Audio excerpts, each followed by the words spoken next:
जैसे कि आप सब जानते हैं कि कल परसों जो सुप्रीम कोर्ट का जो ऑर्डर आए हैं, पिछले कई महीनों से हम ख़ासकर हमारे पार्टी पूरे टीम जो है इस सिंबल के लिए हम लड़ रहे थे। यूँ तो 2019 में जब यूटी बनी उसके बाद से बहुत सारे लोग ख़ासकर बीजेपी के लोग इसी उसमें लगे थे कि लद्दाख से जो है इस पार्टी को ख़त्म किया जाए, और लोगों के दिमाग में यही डाल रहा था कि ये पार्टी जो है अब लद्दाख में नहीं रहेगी। उस वक़्त से हमारे पार्टी के सारे लोग यही कह रहे थे कि ये देश जो है एक जमहूरी देश है। इस देश में जो भी पार्टी शुरू से हमारे जो जितने भी हमारे लीडरशिप से आप लोगों ने जब इंटरव्यू लिया है तो सब ने यही कहा होगा कि जो भी इस देश में जो भी पॉलिटिकल पार्टी यहाँ के इलेक्शन कमीशन में जो रजिस्टर होता है, वो पार्टी चाहे वो स्टेट पार्टी हो या कोई नेशनल पार्टी हो, इस देश के किसी भी कोने में जाके अपने सिंबल पे इलेक्शन लड़ सकते हैं।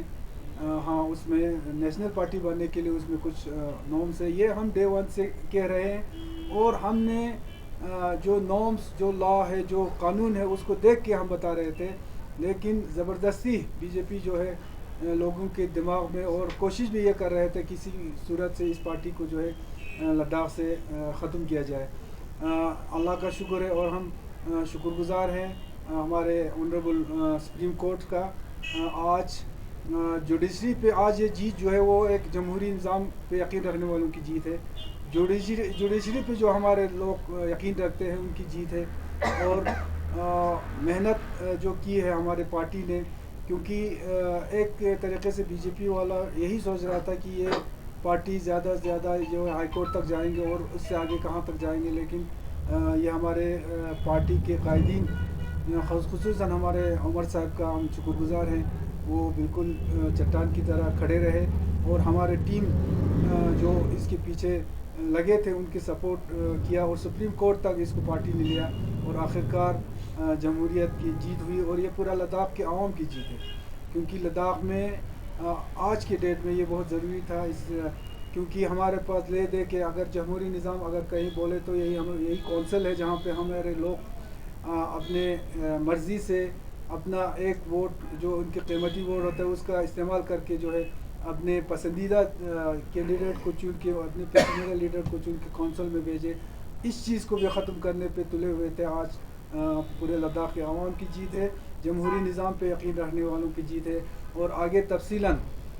इस चीज़ पे हमारे पहले फ़िरोज़ साहब आप लोगों से मुखातिब करेंगे, फिर रसूल साहब, और आखिर में अब्बास साहब भी अगर थोड़े बोलेंगे, फिर आखिर में कंबर साहब बोल के आपका ये प्रेस कॉन्फ्रेंस तक क्लोज करेंगे। तो मैं फ़िरोज़ साहब से गुजारिश करूँगा कि वो आपसे मुखातिब हो जाएंगे। रहीम, इस प्रेस कॉन्फ्रेंस के बारे में हमारे प्रेसिडेंट साहब ने आपको तफसीलन बता दिया है कि जो परसों 6 तारीख को जो जजमेंट आई हमारे ऑनरेबल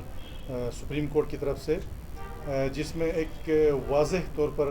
ये कहा गया कि जो हमारा सिंबल के लिए जो ये पार्टी लड़ रही थी, यानी उन्होंने इसको जो अदालत आलिया हमारे हाई कोर्ट के सिंगल बेंच डबल बेंच का जो जजमेंट था उसको इन्होंने एज इट इज़ रखा। और उसके अलावा जो जजमेंट आपने देखा होगा उसमें एक तो उन्होंने कहा कि एक तो जो हाई कोर्ट का जो जजमेंट आया है वो एज इट इज़ होगा, उसके अलावा इन्होंने एक फ़ाइन इम्पोज़ किया हमारे यूटी एडमिनिस्ट्रेशन पर, यह कह कर कि इन्होंने जो है खामखा अदालत का जो है वक्त ज़ाया किया है। तो उसी से आप जाहिर कर सकते हैं कि राइट फ्रॉम द बिगिनिंग, क्योंकि शुरुआत में इसमें गुंजाइश था,